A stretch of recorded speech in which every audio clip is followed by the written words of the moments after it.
Minash-shaytanir-rajim. Bismillahir-rahmanir-rahim. Welcome to my channel. Today's question is solve $7.32 is 10% of what amount? इसको हमने solve करना है. We assume that the number 10 is 100%. हमने ये assume किया है कि जो नंबर है 10 वो 100% है, because it's the output value of the task.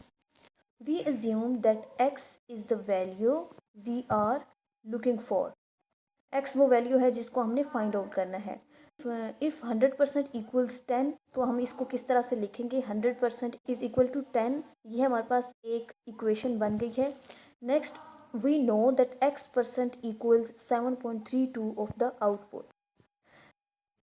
Output value. So we can write it down as, इसको हम किस तरह से लिखेंगे? x% is equal to 7.32. Now we have two simple equations. हमारे पास दो इक्वेशंस बन गई हैं. एक है 100% इज इक्वल टू 10 और एक है x% इज इक्वल टू 7.32. अब हमने इसको सिंपली सॉल्व करना है. अब ये देखिए यहाँ पर एक जैसे साइन है 100% x%, तो इन दोनों और इस तरफ इक्वल टू के इस तरफ एक जैसी वैल्यूज़ हैं. तो हम परसेंटेज वाली वैल्यूज़ को इकट्ठा कर लेंगे और इनको इकट्ठा कर लेंगे. तो किस तरह से इनको हम लिखेंगे? डिवीजन फॉर्म में हम इन दोनों वैल्यूज़ को आपस में डिवाइड करेंगे. 100% divided by x% is equal to 10 divided by 7.32. इसको जब हम ओपन अप करके लिखेंगे तो 100 divided bye 100 divided by x divided by 100. यहाँ पर ये 100 आपस में कट जाएंगे तो हमारे पास वैल्यू रहेगी 100 by x is equal to 10 divided by 7.32. तो अब यहाँ पर क्या है? अब x को आप दोनों तरफ आप मल्टीप्लाई कर दें, क्योंकि हमने x की वैल्यू फाइंड आउट करनी है. तो यहाँ पर अब हम क्या करेंगे? x को दोनों साइड्स पे मल्टीप्लाई कर देंगे. 100 by x multiplied by x is equal to 10 by 7.32 multiplied by x.